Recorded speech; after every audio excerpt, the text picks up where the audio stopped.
écouter la parole du Seigneur, c'est très, très important pour nous, puisque, vous savez, le monde a été créé par la parole. Donc évidemment, lorsque nous parlons de Dieu, évidemment, c'est comme si nous créons quelque chose. Et je dirais même plus, ce n'est pas comme si, à chaque fois que nous utilisons la parole de Dieu, nous créons quelque chose, d'accord? C'est très important. Alors, on reste concentré sur moi, pas sur le bébé. Hein, ça c'est possible, je sais qu'il est beau, moi aussi. Donc vous regardez, moi je suis très beau. Donc, là, évidemment, je ne prends pas le biberon, mais quand même, je suis beau. Alors, oh, ça va, Monique, vous êtes pour moi? Tu danses pas comme nous aussi. Ah non, non, non, non. Donc j'ai dit que la parole c'est absolument très important puisque le monde est créé par la parole. À chaque fois que nous ouvrons la Bible, chaque fois que nous apportons la parole, nous créons automatiquement quelque chose. Évidemment, ce n'est pas une création selon la même nature que Dieu fait à partir de rien, mais quand on dit que Dieu crée à partir de rien le monde, déjà là, l'expression est à la limite pas très exacte puisque personne ne crée rien à partir de rien, même pas Dieu. Alors vous me direz, les rabbins nous disent, mais à partir de quoi a-t-il créé? Puisqu'il crée à partir de quelque chose. Il crée à partir de lui-même. Il crée à partir de lui-même. C'est à partir de tout ce qui sort de Dieu, tout ce qui existe sort de Dieu. Tout ce que nous pouvons voir sort de sa propre nature. Et c'est très très important de comprendre cela donc, au niveau de la parole. Donc ce soir, cette parole que nous allons entendre va automatiquement créer quelque chose. Lorsque je dis qu'elle crée quelque chose, elle ne crée pas quelque chose seulement pour nous ici, elle passe à un niveau encore bien plus élevé et elle crée quelque chose dans l'au-delà.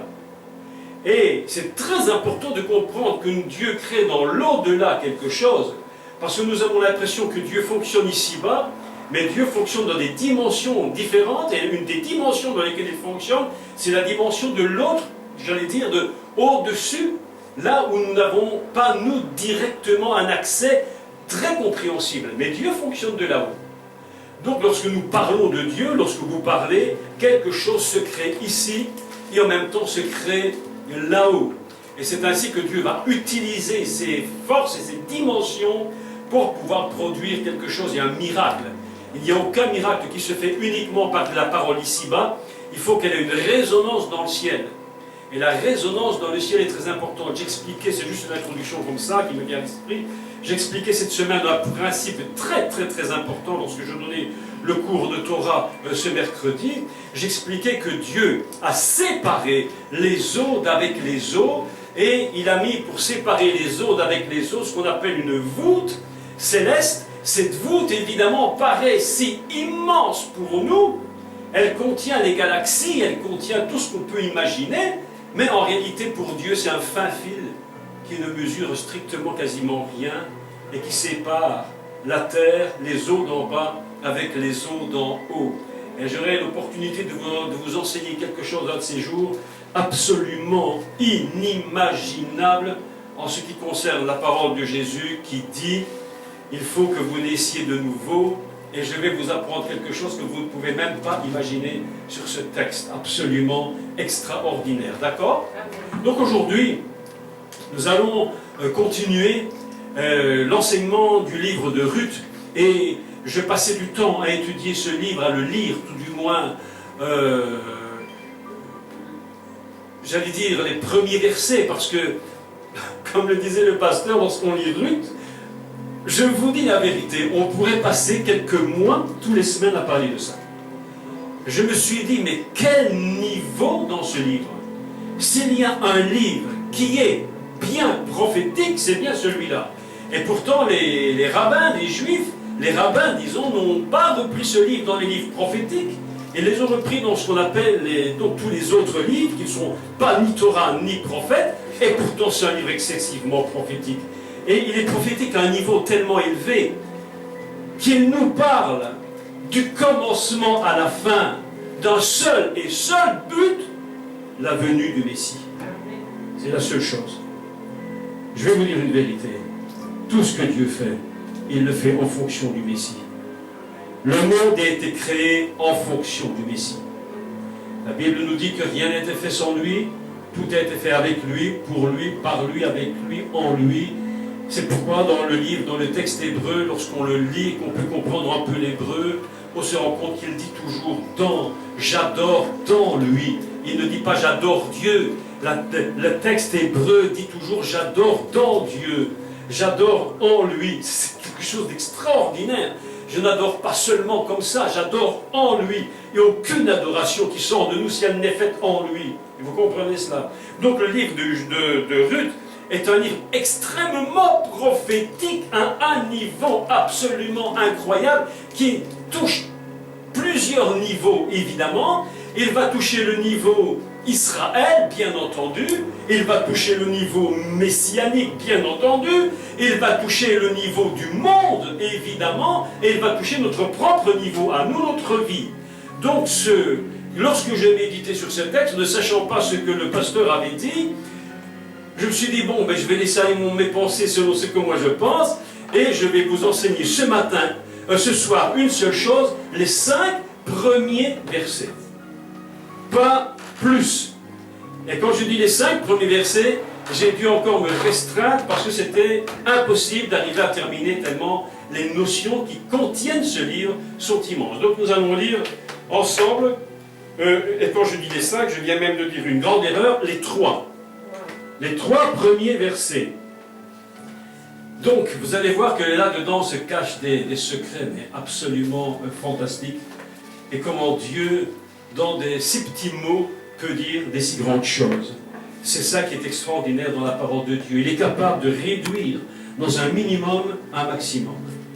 C'est un peu comme la carte SD qui nous enregistre ce soir. Et sur une petite carte, on ne voit rien. Elle est capable d'enregistrer des images, des sons qui durent pendant des heures. Et personne ne pourrait... Vous diriez ça à nos grands-pères. Ils diraient, mais c'est impossible. Ils diraient, c'est de la magie, ça, c'est de la sorcellerie. Pourtant, aujourd'hui, la technologie fait qu'on est capable de mettre sur une petite carte minuscule de 1 cm sur 1 cm des données, mais des milliards de données. Et on s'étonne comment Dieu fait le monde. Et les chrétiens, parfois, un peu traditionnalistes, se disputent avec les scientifiques en disant non, le monde est fait en 24 jours, mais qu'est-ce que vous voulez que ça nous fasse, que le monde soit fait en 7 jours de 24 heures, ou en 7 milliards d'années, de 24 milliards d'années, de jours, d'heures, mais ça n'a aucune sorte d'intérêt, puisque Dieu est capable, sur quelques fractions de seconde, de concentrer tous ces milliards d'années en une fraction de seconde, et dans cette fraction de seconde, tous les milliards d'années se trouvent, avec tout ce que représentent des milliards d'années. Vous comprenez bien que lorsque vous allez, écoutez, soyons un peu sérieux, lorsque nous allons visiter une grotte, il y a des stalactites, on a vu qu'une goutte tombe tous les 3-4 secondes, il y a une goutte qui tombe. Et ces gouttes qui tombent forment des colonnes incroyables. Alors on a calculé que chaque goutte qui tombe laisse tomber un peu de calcaire. Donc, ce calcaire qui se dépose va former une colonne, un stalactite, un stalagmite, une colonne. Vous imaginez bien que ce n'est pas sur 30 minutes, c'est pas sur 10 secondes. Il a fallu des millions d'années. Mais Dieu est capable de concentrer ces millions d'années en une fraction de seconde et de dire tout est dit, tout est fait, tout est concentré. C'est pourquoi sur 3 versets, on peut parler des heures. La parole de Dieu a cette possibilité extraordinaire de concentrer sa parole dans 3 versets et de dire des choses extraordinaires. Alléluia. C'est ce que nous allons essayer de faire ce soir ensemble, dans la mesure de toutes les possibilités. Réfléchir un peu sur 3 versets et vous allez voir comment Dieu est capable de faire des choses impressionnantes et nous révéler les mystères de notre vie. On va lire ensemble Ruth. À partir du chapitre 1, je le lis avec une petite traduction hébraïque qui est un peu plus juste que celle qui est écrite, mais enfin celle qui est écrite est lisible. Donc il est écrit, ce fut dans les jours où jugeaient les juges. Littéralement traduit. C'était dans les jours où jugeaient les juges. Il y eut une famine dans le pays. Un homme de Bethléem, de Juda, écoutez chaque mot, parce que là vraiment, ici on est déjà dans une dimension absolument surprenante. Rien que ces mots sont des enseignements entiers. C'est absolument impressionnant. Un homme de Bethléem, de Juda, partit avec sa femme et ses 2 fils pour faire un séjour dans le champ, littéralement, de Moab. Le nom de cet homme était Elimelech. Celui de sa femme, Naomi. Et ses deux fils s'appelaient, je vais le dire en français, Machlon et Kiljon. Ils étaient Éphratiens de Bethléem, de Juda. Arrivés au pays de Moab, ils y fixèrent leur demeure. Elimelech partit, mari de Naomi mourut, et elle resta avec ses deux fils. Ils prirent des femmes moabites, dont l'une se nommait Orpa et l'autre Ruth. Et ils habitèrent là environ, écoutez, 10 ans. 10 ans. Pas 9, pas 11. 10 ans. C'est un code de la parole de Dieu, un code biblique. 10 ans. Machlon et Kiljon moururent aussi tous les deux, et Naomi resta privée de ses deux fils et de son mari. Voilà 3 versets qui, à eux seuls, nous permettraient de parler des heures. La première chose que nous dit ce texte, c'est la situation géographique qui va déterminer toute l'histoire qui suit. Tout le récit qui suit est déterminé par un endroit. Cet endroit, évidemment, est excessivement important puisqu'il s'agit de Bethléem. Il faut quand même qu'on sache que Bethléem, c'est un nom qui est un code. On va se rappeler toujours que les noms sont des codes et que Beth veut dire une maison et Lérem veut dire le pain. Et que cela veut donc dire toute l'histoire va se passer dans la maison du pain. D'accord? Alors ça c'est très important. Donc il y a plusieurs personnages qui existent dans ce récit. Nous avons premièrement des noms, et nous allons lire les noms et essayer de comprendre qui sont ces gens. Et vous allez voir que les noms qui eux-mêmes codifient tout le récit sont très très importants lorsqu'on les comprend et lorsqu'on va saisir ce qui est en train de se produire. Donc le deuxième c'est Moab, et il faut quand même qu'on sache qu'est-ce que c'est Moab. Alors Moab, évidemment, c'est pas quelqu'un qui est né d'une façon tout à fait normale. Hein, il faut quand même qu'on sache que c'est un homme qui est né par un inceste. Et pourtant, première leçon, qui que tu sois, Dieu peut te choisir. Tu peux être né du pire père, de la pire mère. Tu peux avoir fait les pires choses. Mais Dieu dit, ce que moi j'ai décidé, c'est ce que j'ai décidé. Et lorsque vous voyez, et ça c'est une des leçons de ce texte, mais d'où, qui sont les ascendants du Messie, mais je vous dis qu'il n'y a pas à se poser des questions. Et de dire à Dieu, mais qu'est-ce que tu fais là? Nous on aurait voulu un beau Messie bien fait, tout gentil, tout mignon, super fort, d'une bonne famille, comme on dit, jeune homme de bonne famille, bien élevé, tout ce qu'on veut, et on voit que ces ascendants sont des gens absolument impossibles. Vous avez un Moab qui, lui, est né d'un inceste, vous avez une prostituée, et on dit, mais alors on se tourne vers Dieu, on dit, mais Dieu, mais est-ce que tu as bien compris ton histoire? Est-ce que tu as bien réfléchi comment tu fais venir ton Messie? Et pourtant, c'est le Messie. Donc, première leçon, un endroit très important qui va nous donner tout le fondement même de l'histoire, c'est Bethléem. Et nous n'oublions jamais que Bethléem, c'est une ville excessivement importante, parce qu'avant même que le Messie naisse à Bethléem, il ne faut pas que vous oubliez que c'est à Bethléem, ce qu'on appelle Ephrata. Ephrata, c'est là où est enterrée Rachel. Et c'est très important parce que lorsque le peuple d'Israël va quitter, le peuple pas d'Israël, lorsque Juda va être emmené en déportation, il va passer devant le tombeau de Rachel. Donc cette ville, elle porte quelque chose en elle. Elle porte une force de la révélation où il est écrit « Rachel pleure ses enfants », ça se passe où? À Bethléem. Et vous me dites « Mais elle est morte », mais qu'importe. La prophétie nous dit « Elle pleure ses enfants et elle sait qu'ils vont venir. » Elle dit « Arrête de pleurer, Rachel, arrête de verser des larmes, ça ne sert à rien. Je ramènerai tes enfants. » Ça, c'est Bethléem.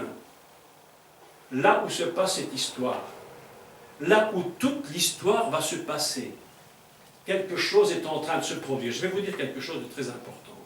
Vous savez qu'il y a des lieux, il y a des endroits qui portent une puissance divine exceptionnelle.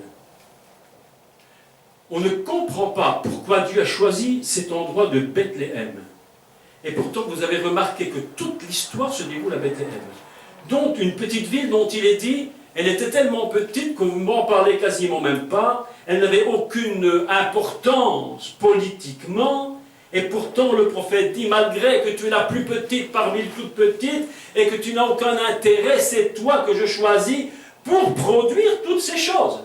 Il y a des lieux, et je le crois sincèrement, il y a des lieux que Dieu nous donne qui portent en eux une âme.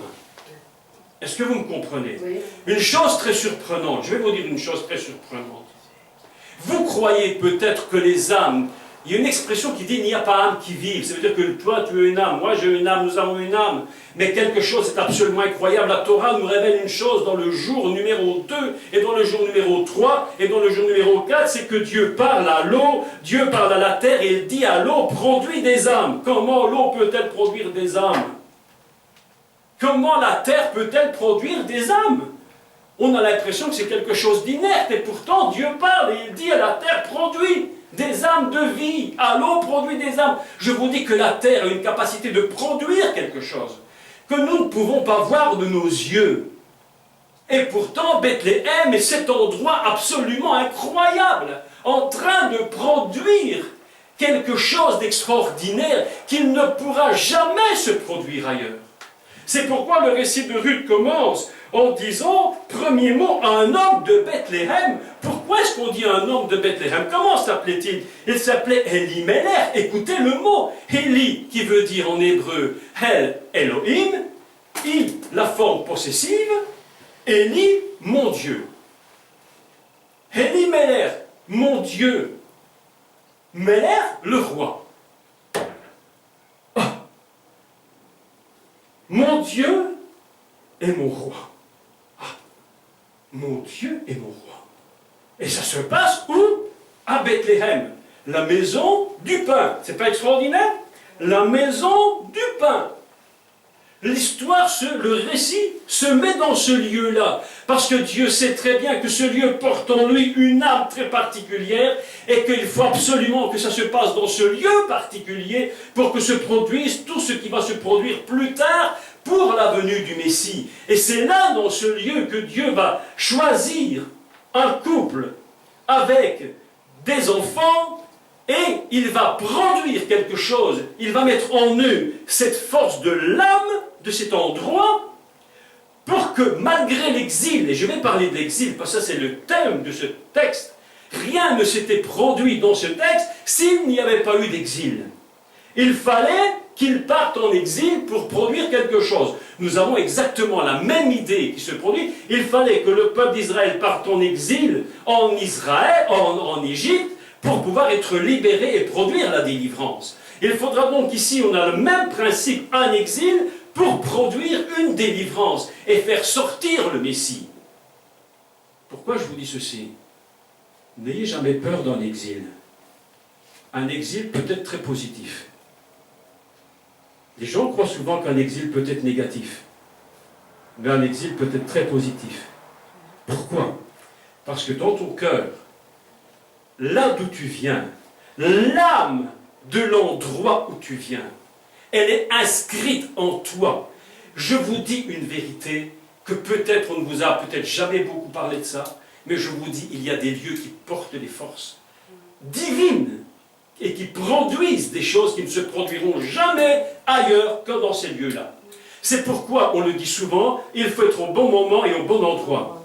Tu peux avoir une très bonne vision, mais si tu n'es pas au bon endroit, jamais elle ne s'accomplira. Parce que l'âme qui produit la terre, qui est dans le lieu de production de cette vis. Tu as besoin de t'y trouver. C'est une âme de vie. Vous savez, c'est absolument, je ne sais pas, mais c'est quelque chose que nous, les chrétiens, nous devons absolument comprendre. Tant qu'on ne comprend pas ce que j'explique maintenant, ce récit-là perd toute sa force. Parce qu'on pourrait se dire, mais ça aurait pu se passer ailleurs. Eh bien non, ça ne pouvait pas se passer ailleurs. Ça ne pouvait que se passer là. Parce que ça contient une âme. Écoutez, voilà, aujourd'hui, on vient de vivre un événement fantastique.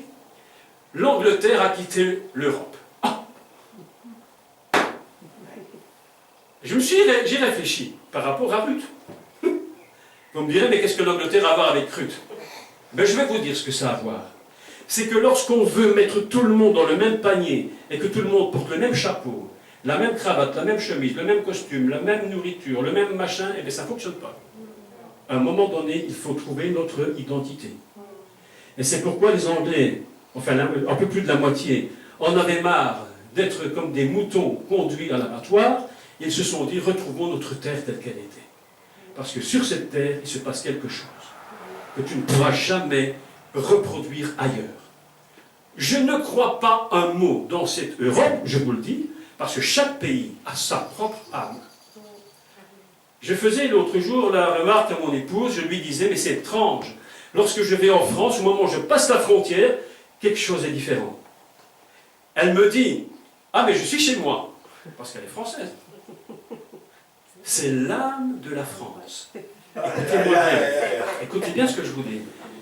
Ce que je dis ici est tout à fait surprenant, mais c'est une vérité divine. Une vérité divine qui fait que ce récit de Ruth existe tel qu'il est. Et pourquoi il commence par Bethléem. Et lorsque moi je reviens de France et que je passe la frontière, je lui dis, tiens c'est marrant, je me sens chez moi. Pourquoi? Parce que nos pays ont quelque chose de particulier. Et dans certains pays, nous pouvons faire certaines choses et dans d'autres, nous ne savons pas les faire. Lorsque tu rentres dans ton Congo et que tu poses tes pieds sur le Congo, tu dis, tiens, je suis chez moi. Il y a quelque chose de la terre qui fait que nous sortons à la maison. Est-ce que c'est vrai ou pas vrai? Oui. Pourquoi? Parce qu'il y a quelque chose qui existe que nous ne voyons pas. Mais la Bible nous dit que Dieu parle à la terre, il parle à l'eau, et il dit à l'eau, eau, produit des âmes de vie, littéralement traduit. Je traduis littéralement en hébreu. Des nefesh raya, ce sont des âmes de vie. Pourtant, on a dit, mais l'eau, c'est de l'eau. Comment elle peut produire des âmes? Eh bien, pourtant, elle en produit. Ce qui veut nous dire par là qu'il y a des endroits où Dieu va faire venir des situations, parce que c'est le lieu choisi par Dieu. Et il a mis des forces dans ces lieux. Comme ici, on nous dit souvent, le pasteur nous dit souvent, ici c'est la porte de Bruxelles. Je vais te dire une vérité. Si tu déménages demain, la vision va s'effacer. Tu garderas la vision, mais la force du lieu va disparaître. C'est pourquoi il y a des endroits où Dieu a mis des situations, parce qu'il sait que dans cet endroit particulier se produira quelque chose. Est-ce que vous croyez que le Messie est né par hasard à Bethléem? Mais non. Non. Le Messie n'est pas né par hasard à Bethléem, Lyontine. Il aurait pu naître ailleurs. Pourquoi il n'est pas né à Jérusalem? Tout qu'on fait, ça aurait été pas plus mal. Il était le roi. Comme ça, tout de suite, on aurait dit, ouais, Jérusalem, ça c'est formidable. Mais pas du tout. Il fallait qu'il naisse à Bethléem. Pourquoi Rachel a-t-elle été enterrée à Bethléem? Est-ce que vous croyez qu'elle était enterrée à Bethléem par hasard? Non. Parce que là se trouve l'endroit où le Messie va sortir. Pourquoi David est né à Bethléem, le roi David? Parce que dans ce lieu, la puissance, l'âme de la terre va produire cet homme. Est-ce que vous me comprenez? C'est pourquoi nous devons toujours savoir que là où Dieu nous met, il peut nous exiler de l'endroit, mais lorsqu'il va nous y ramener, alors la vision s'accomplira. Je vous dis la vérité. Croyez bien que là où commence ce texte, un secret est caché dans Bethléem. Un secret se cache. L'histoire de Ruth, c'est à Bethléem qu'elle va avoir lieu. Elle ne commence même pas par Ruth. Jusqu'au 3e verset, même son nom n'est même pas cité. On ne sait même pas qu'elle existe. Bon, écoutez-moi. Voilà que M. Avimelech s'en va avec son épouse, et puis, avec sa femme Naomi, mais lui, ce brave Elimelech, et cette brave Naomi et les fils Mais ils n'ont même pas idée de ce qui va se produire dans les 10 ans qui suivent. Ils n'ont même pas idée.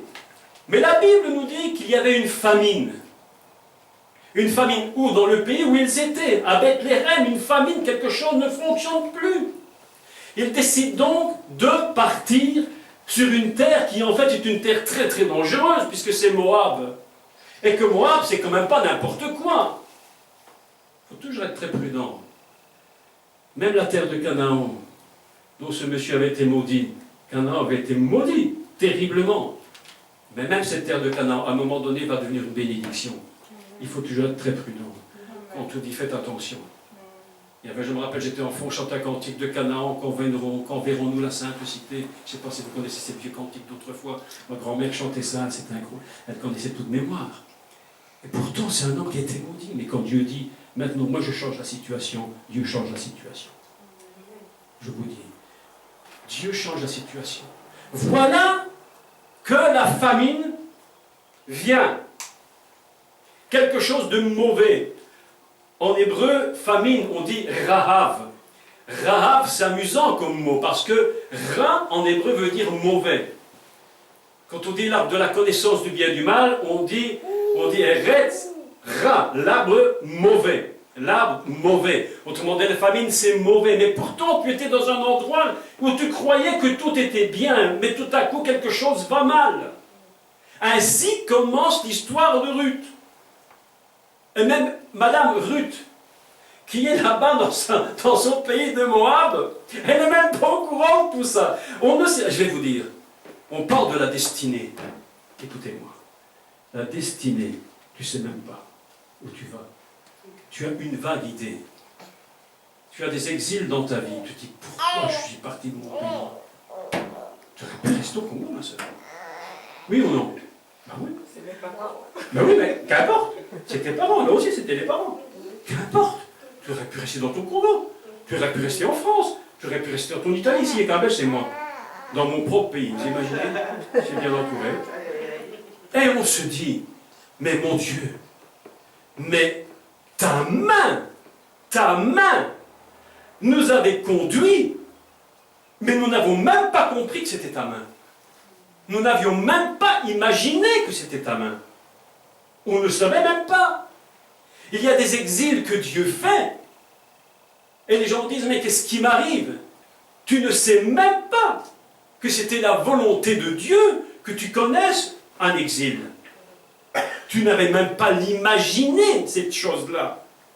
Lorsque Naomi et Abimelech partent en terre de Moab, parce qu'ils se disent là-bas on va s'en sortir, parce qu'ici, à Bethléem, dans notre pays, c'est la catastrophe. La volonté parfaite, ils étaient en train de l'accomplir, mais ils ne le savaient pas. C'est pourquoi nos exils, les moments d'exil d'une vie, on peut se poser des questions et se dire, mais est-ce que c'est la volonté parfaite ou la volonté permissive? Et tu crois que tu es dans la permissivité? Je fais, mais en réalité c'était la volonté parfaite, mais tu ne le savais même pas. Tu ne le savais même pas. Ah oui, tu ne le savais pas. La volonté parfaite et la volonté permissive, je vais vous dire quelques mots là-dessus. Parce que par rapport à ce texte de Ruth, c'est très important de comprendre. Qu'est-ce qu'on appelle la volonté parfaite de Dieu? C'est quelque chose que Dieu a déterminé pour nous, dans lequel nous rentrons. Qu'est-ce que c'est la volonté permissive que l'on appelle volonté permissive? C'est quelque chose que Dieu nous laisse faire alors qu'il n'était pas nécessaire de le faire. D'accord? Donc Dieu permet. J'ai un enfant, vous avez tous des enfants à peu près. Eh bien, qu'est-ce que c'est la volonté permissive? C'est dire, mon enfant, je sais très bien que ce qu'il fait n'est pas bien, je voudrais bien qu'il ne le fasse pas, mais je le laisse faire pour qu'il fasse son expérience. D'accord? Ok. Clôturons ça, et maintenant posons-nous une question. Voilà que Abimelech et Naomi et les fistons, ils partent. Est-ce que c'est la volonté permissive ou la volonté parfaite? Ils ne le savent même pas. Ils disent la situation est tellement mauvaise, il faut faire quelque chose. Donc M. Abimelech, c'est un bon papa, un bon père de famille. Il dit, je ne vais quand même pas laisser mourir mes enfants et ma femme, il faut faire quelque chose. Et voilà qu'ils partent. Ils ne savaient même pas que c'était la volonté parfaite. Et cette volonté parfaite, dont ils ne voyaient absolument pas du tout la direction, était en train de préparer un miracle tel qu'on n'en avait jamais vu, c'est-à-dire la naissance de David et plus tard la naissance du Messie. Est-ce que vous imaginez ça? Ça change un peu nos idées. Mais oui. Bon, enfin, c'est un peu compliqué ça. Un peu plus compliqué, mais enfin, je résume les choses. Parce que là, ils sont quand même tous morts. Oui, mais je résume les choses. Néanmoins, ils sont morts.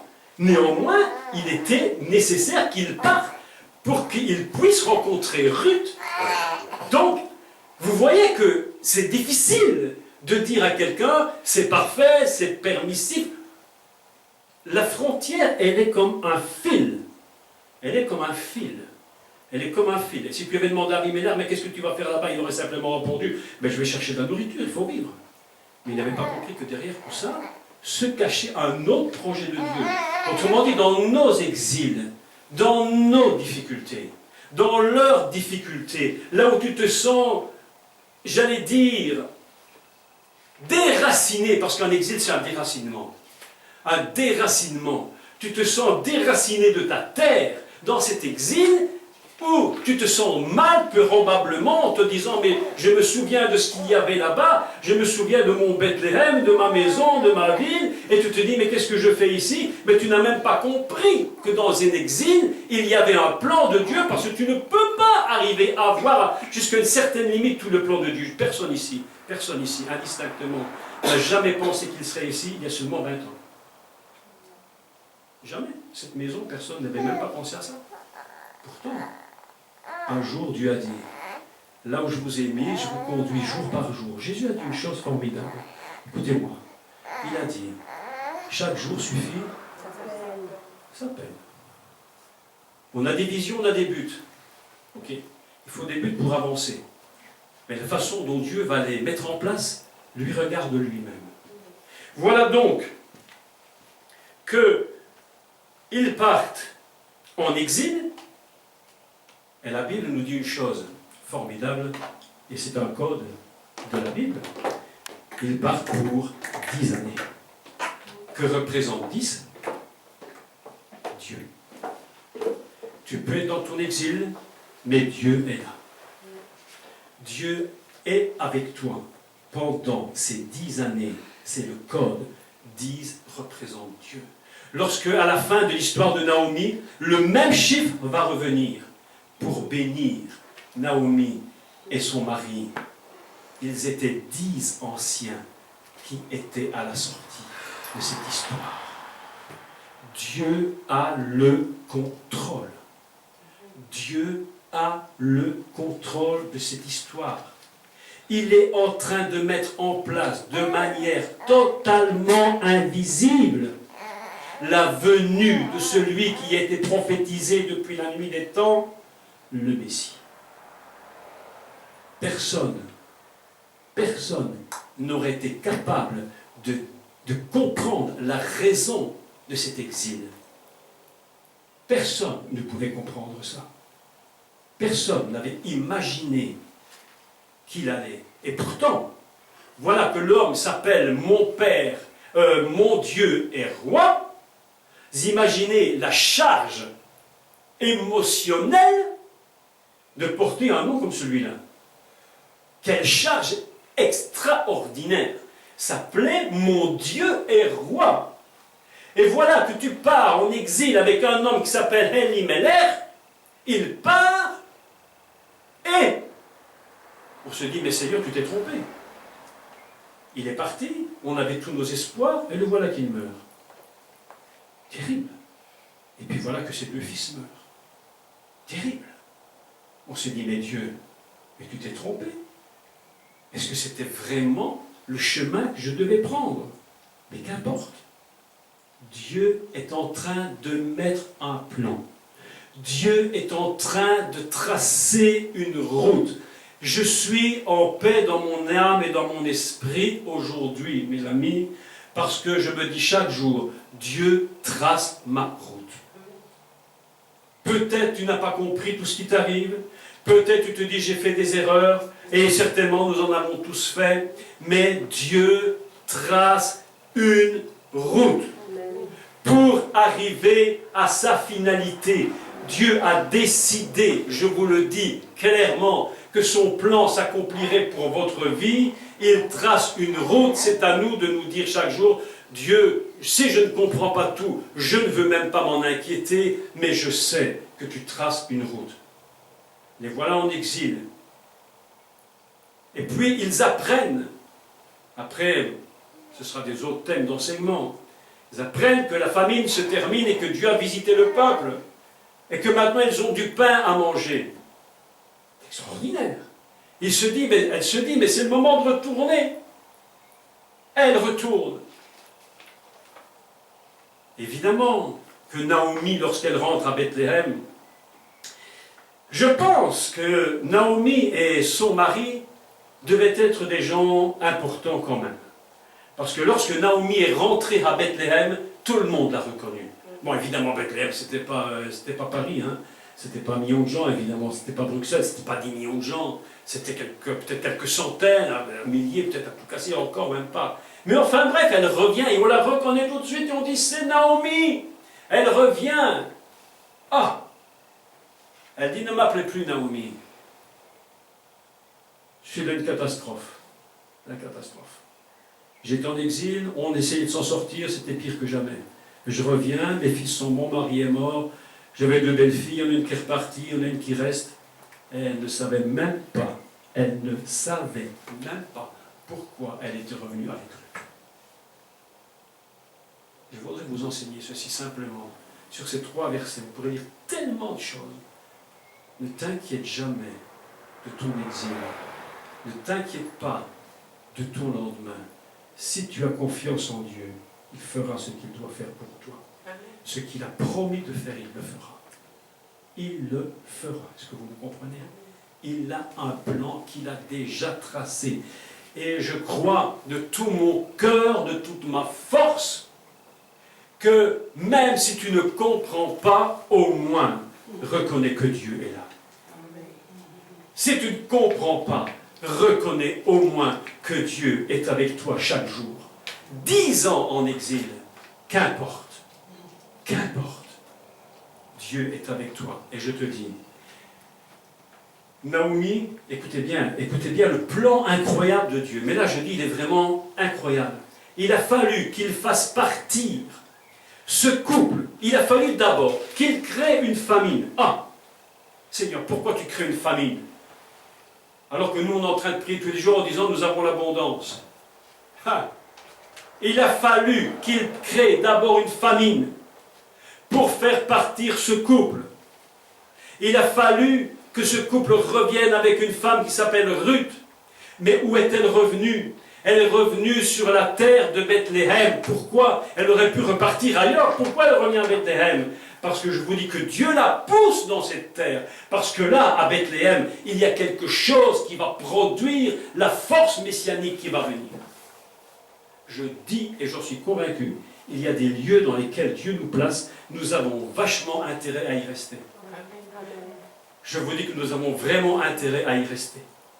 Parce que dans ce lieu où nous sommes, Dieu a mis quelque chose d'invisible, une âme invisible. Et pourtant, c'est dans ce lieu que Dieu a décidé de faire quelque chose. Et si demain nous décidions de partir ailleurs, eh bien, je vous dis, quelque chose ne fonctionnerait pas. Est-ce que vous avez réfléchi une seconde prophétiquement à l'histoire d'Israël? Israël a connu 4 grands exils. D'ailleurs, toute la Bible connaît des exils. Le premier grand exil, c'était quoi le premier grand exil? C'était qui? À votre avis? Jésus lui-même. Pardon? Jésus lui-même. Non, le premier grand exil sur cette terre qui existait. Adam et Ève, qui ont quitté l'Éden, le jardin d'Éden, ils sont partis en exil. Deuxième exil. Abel. Caïn. Abel. Oui, Caïn. Abel il était mort, il était exilé définitif. Oui. Abel, etc. Le peuple d'Israël a connu des exils. En Égypte, puis des exils parce qu'ils ont commis des fautes et des erreurs. Aujourd'hui, le peuple d'Israël est en exil encore pour une bonne partie. Il y a plus de Juifs en exil aujourd'hui, il y a plus de Juifs en exil qu'en Israël.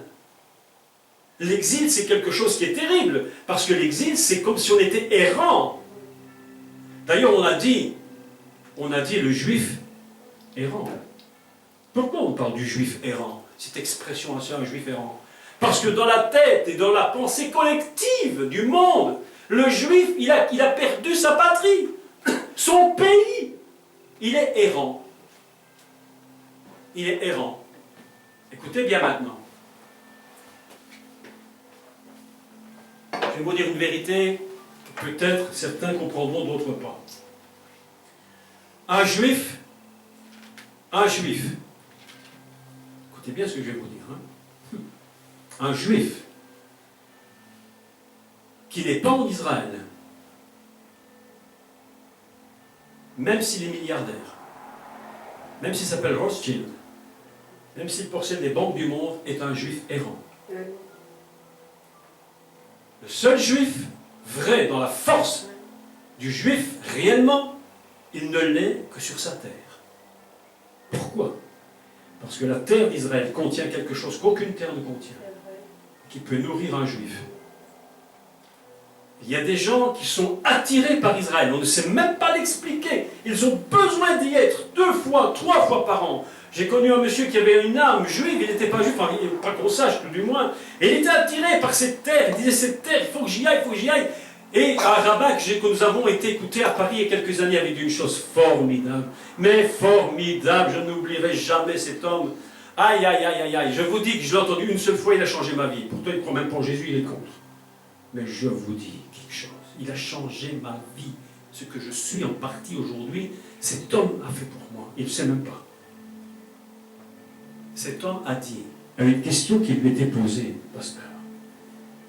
Et un monsieur lui a dit, mais monsieur le rabbin, je voudrais me convertir et devenir juif. Le rabbin lui a dit, non, non, ça ne sert à rien.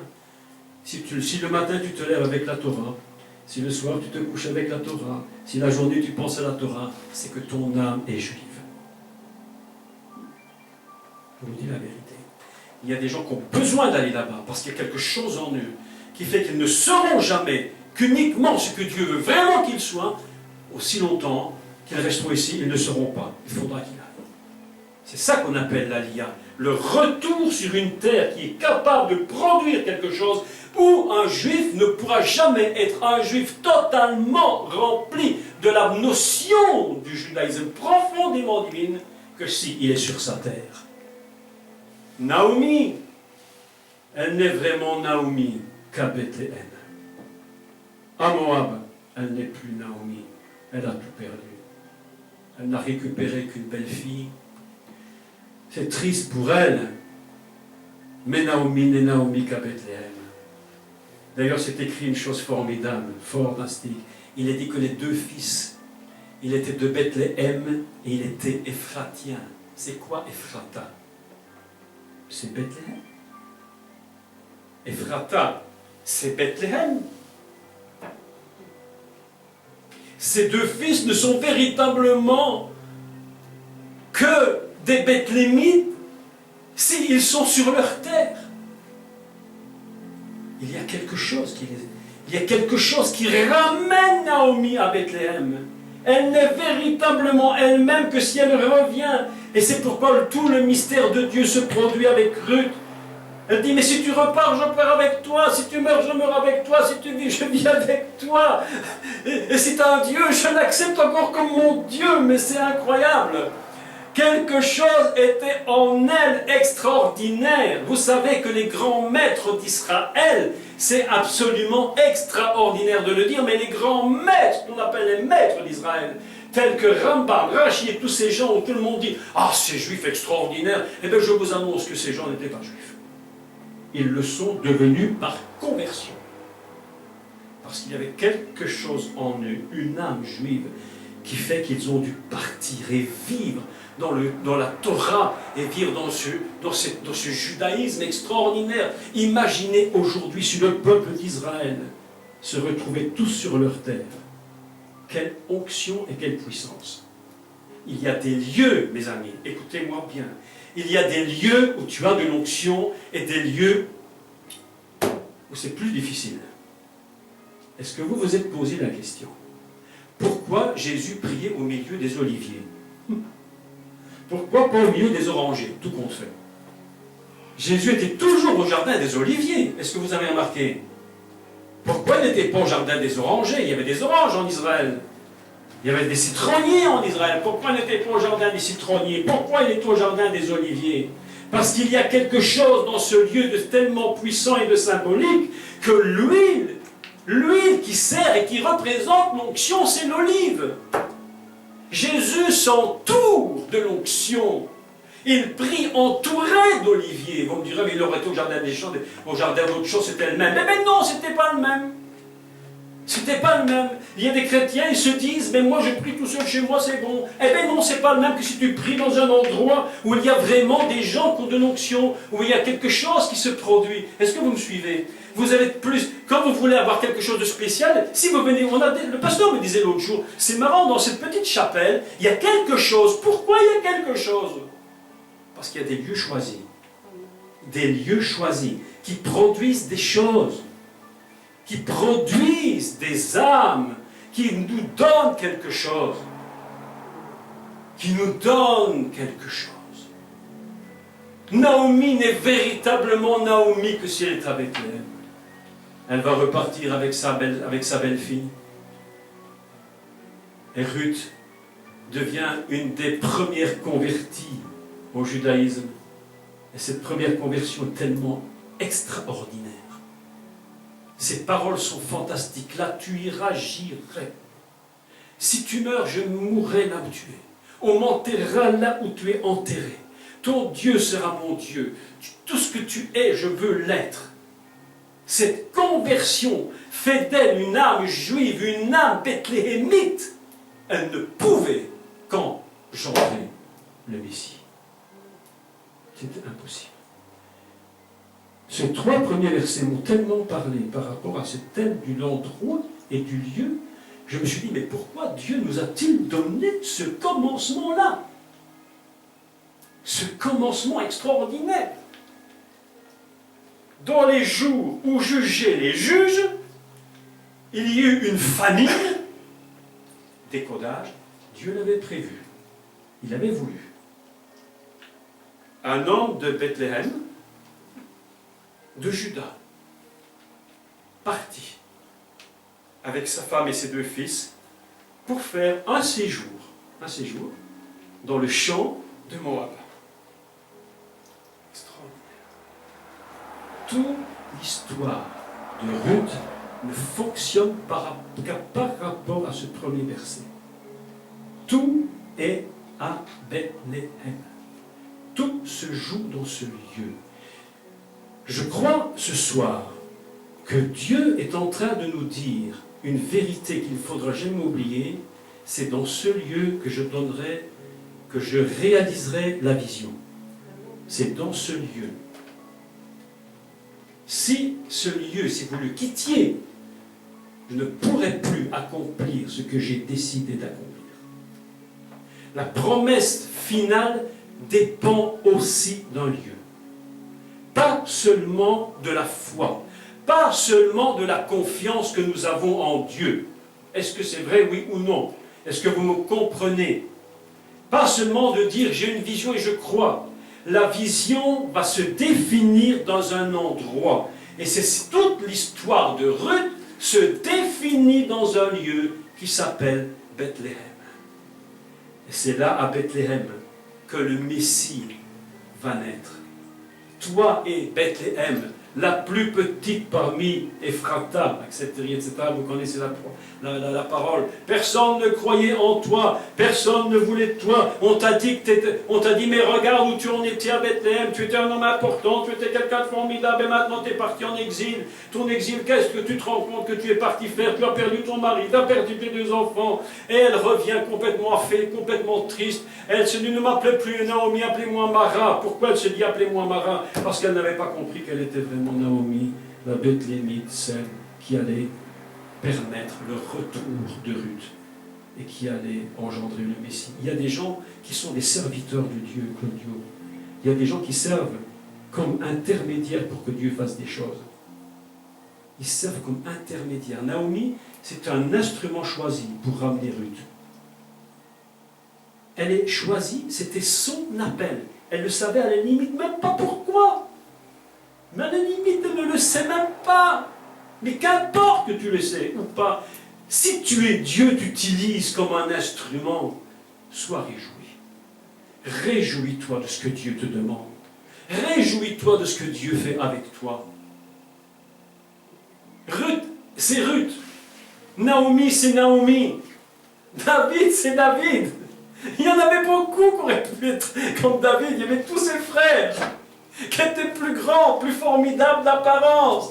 Mais est-ce que David, une seule fois dans sa vie, avait imaginé, lorsqu'il était en train de faire paître ses moutons, ses brebis, tout ce que vous voulez, et qu'il jouait de la harpe en train de chanter ses cantiques ou je sais quoi dans les herbes hautes, est-ce qu'il avait seulement réfléchi une fraction de seconde qu'un jour il serait le plus grand roi de l'histoire d'Israël? Mais jamais, ça n'est même pas mis à sa tête. C'est même pas venu dans sa tête. Il n'avait même pas songé à une chose pareille. Mais jamais. Ça s'est passé où? À Bethléem. Parce que dans cette terre de Bethléem, il y a une force qui crée l'âme du Messie. Il y a des endroits qui créent l'âme du Messie. Il y a des endroits qui créent des réveils extraordinaires. Est-ce que vous me comprenez? C'est pourquoi nous devons nous accrocher là où Dieu nous a mis. Et c'est pourquoi nous ne devons jamais baisser les yeux. Nous devons toujours nous dire, là où Dieu m'a mis, c'est là qu'est la bénédiction. Le problème des chrétiens, vous savez ce que c'est?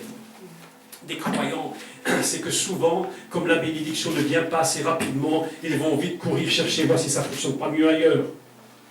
Reste où tu es. C'est là que Dieu va te bénir. S'il t'a mis là, si c'est là que Dieu t'a vraiment mis, reste où tu es. Ne t'enfuis pas. Reste où tu es, c'est le lieu où Dieu t'a mis. Et s'il t'a exilé pour un temps, tu verras qu'un jour il te ramènera dans le lieu où tu étais parti.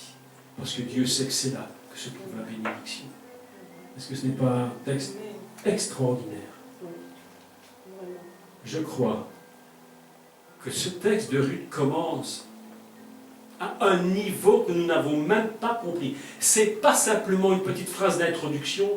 Tout est construit dans ces 3 premiers versets pour que toute la suite du récit prenne sa valeur. S'il n'y avait pas eu ces 3 premiers versets, toute la suite n'aurait aucun intérêt, aucun intérêt, aucun intérêt. Tout ne fonctionne que par rapport à Bethléem. Un endroit exceptionnel. Est-ce que vous savez que, je vais terminer, dans Jérémie, je crois c'est Jérémie, si je ne me trompe, au chapitre 10, peut-être je vous en avais parlé, mais je redis quelques mots là-dessus pour que vous compreniez l'importance des mots de la Bible. Chaque mot était pesé par Dieu. Chaque prophétie donnée, d'ailleurs Paul le dit, qu'aucune prophétie n'a été donnée par un homme. C'était donné uniquement par l'Esprit de Dieu. Jérémie chapitre 11, verset 19.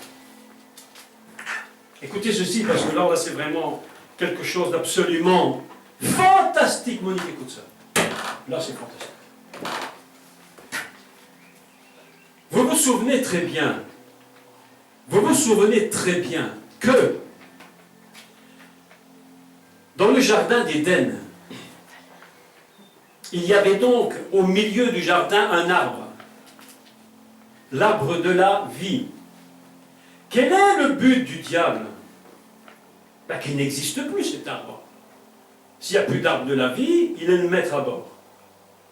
Donc, dans sa tête de diable, en fait c'est son boulot. C'est son boulot, on ne peut pas lui reprocher, c'est son boulot de diable. Il avait un plan. Et Jérémie, chapitre 11, verset 19, va nous dire quelque chose, mais d'impensable, où beaucoup de rabbins se sont posé la question, mais quel était là le fruit de l'arbre de la vie? C'était quoi son fruit? Est-ce que c'était des olives? Est-ce que c'était des... je ne sais pas moi. Je ne sais pas, quel que soit le fruit. La Bible nous dit quel était le fruit. Elle nous donne son nom. elle nous donne le nom. C'est codé et je décode. D'accord? On va décoder. Je lis. Pourquoi je vous parle de ça? Parce qu'il faut parler de Bethléem. On parle de Bethléem. Histoire de lutte. Extraordinaire. Lisons. Verset 19. J'étais comme un agneau familier et qu'on mène à la boucherie. Déjà là, vous avez tout compris l'histoire du Messie. Écoutez la suite, c'est incroyable. Et j'ignorais les mauvais desseins qu'il méditait contre moi. Écoutez maintenant. Détruisons l'arbre avec son fruit, retranchons-le de la terre des vivants. C'est quoi la terre des vivants? C'est le jardin d'Éden. C'est ce qu'on appelle Hetz Achraïm. La terre, Aharetz Achraïm, la terre des vivants. Mais le plus extraordinaire dans ce texte, c'est celui-ci. Détruisons l'arbre avec son fruit. Comment dit-on son fruit en hébreu? Eh bien, on va dire Bet Lachmo. Qui? Alors, j'explique ce mot. Écoutez ce mot. Bet Lachmo. C'est incroyable. Ça, c'est un mystère de la cachée des prophètes. L'hébreu fonctionne, petit cours d'hébreu, rapide. L'hébreu fonctionne avec des suffixes et avec des préfixes. Vous prenez un mot, vous lui rajoutez un préfixe, vous lui rajoutez un suffixe, et vous avez un mot qui se crée. Le mot créé ici, c'est fruit. Bet lachmo. Mais si je tire bet, le préfixe, et si je tire o, le suffixe, il me reste quoi? Lechem, qui veut dire le pain. Et bet veut dire quoi en hébreu? La maison. Bet lachmo, s'il veut dire, si je le décode bien, la maison du pain. Que nous dit le prophète? Détruisons l'arbre avec la maison du pain. J'apprends que le fruit de l'arbre de la vie, c'est Bethléem, là où l'âme va créer profondément le Messie. Est-ce que vous me suivez? Bethléem, c'est le lieu de naissance du Messie. C'est là la maison où le pain de vie va venir. D'ailleurs, Yeshua, Jésus va le dire. Il a dit, Moïse ne vous a pas donné le pain du ciel. Moi, je suis le pain du ciel. C'est moi le fruit de l'arbre de la vie. C'est moi. Bethléem. Tout le mystère de Bethléem est caché dans ce texte. Le diable a dit, mais détruisons vite Bethléem, c'est un truc qui ne peut pas fonctionner, là c'est catastrophique, il y a quelque chose dans cette terre qu'on ne trouve pas ailleurs. Il sait, c'est la terre où le Messie va naître, détruisons l'arbre avec son fruit, faisons quelque chose. Le lieu choisi de Dieu, c'est le lieu où tu manges la vraie nourriture du ciel. La vraie et seule nourriture du ciel. Jésus a dit, je suis le vrai pain. Moïse ne vous l'a pas donné. Même la manne, ce n'était pas le vrai pain. C'était un substitut de vrai. Mais le vrai, c'est moi. C'est pourquoi je vous le dis avec grande certitude aujourd'hui. Et là, je suis convaincu de ce que je dis. Il y a des lieux, des endroits particuliers qui contiennent une âme de vie extraordinaire qui permettra que dans ce lieu, uniquement ce lieu, puisse se produire la vision que Dieu avait prévue. Il y a un fameux monsieur coréen, là, monsieur, il s'appelle, je ne sais plus, là, dans une secte dans le sud de Corée, qui croit que le Messie va revenir en Corée du Sud. Pourquoi vous croyez que le Messie va revenir en Israël, dans un endroit précis? Pourquoi il ne peut pas revenir ailleurs? Il est quand même le Messie. Parce qu'il y a des lieux où seul ce lieu peut contenir la force messianique. Je vais vous dire, vous pouvez changer ce lieu, partir à côté par votre propre volonté, et vous allez perdre quelque chose. Il y a des lieux qui contiennent la force divine qui produit une âme. Le vrai juif n'est juif qu'en Israël. Je vous dis la vérité. Le vrai juif n'est juif qu'en Israël. Tu peux t'appeler Rothschild, tu peux t'appeler tout ce que tu peux t'appeler, tu peux posséder les plus grandes richesses du monde, tu ne seras jamais un vrai juif hors de ton pays. Parce que c'est là que se trouve la véritable nourriture d'un juif, c'est en Israël.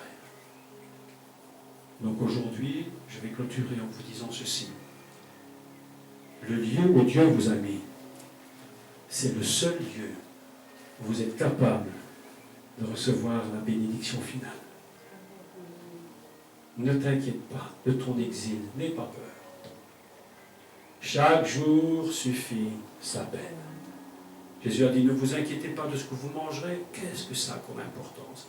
Là où tu es, si Dieu t'a mis là où tu es, cette terre produira d'elle-même quelque chose qui te donnera la vie, qui te fera manger, qui te fera boire, qui te fera vivre. Ne t'inquiète pas du lendemain, ne t'inquiète jamais de demain. Ça n'a aucune importance demain. Si aujourd'hui, là où tu es, là où tu es, là où tu es, là où nous sommes, que Dieu vous bénisse.